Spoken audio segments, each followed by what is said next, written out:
Are you thinking about installing a new faucet on your own? Today, I'll guide you through the process and help you decide if it's a DIY project you can handle. Step 1, gather tools and materials. You'll need an adjustable wrench, a basin wrench, plumber's tape, and of course, your new faucet. Make sure you have everything on hand before you start. Step 2, turn off the water supply. Locate the shutoff valves under your sink and turn them clockwise to close. This prevents any water from leaking while you work. Step 3, remove the old faucet.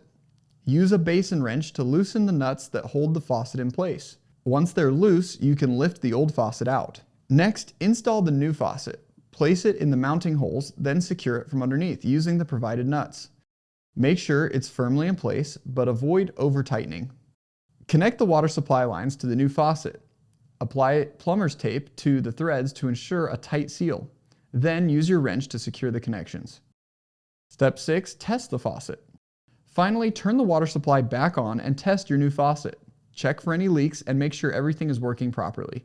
If everything looks good, you've successfully installed your new faucet.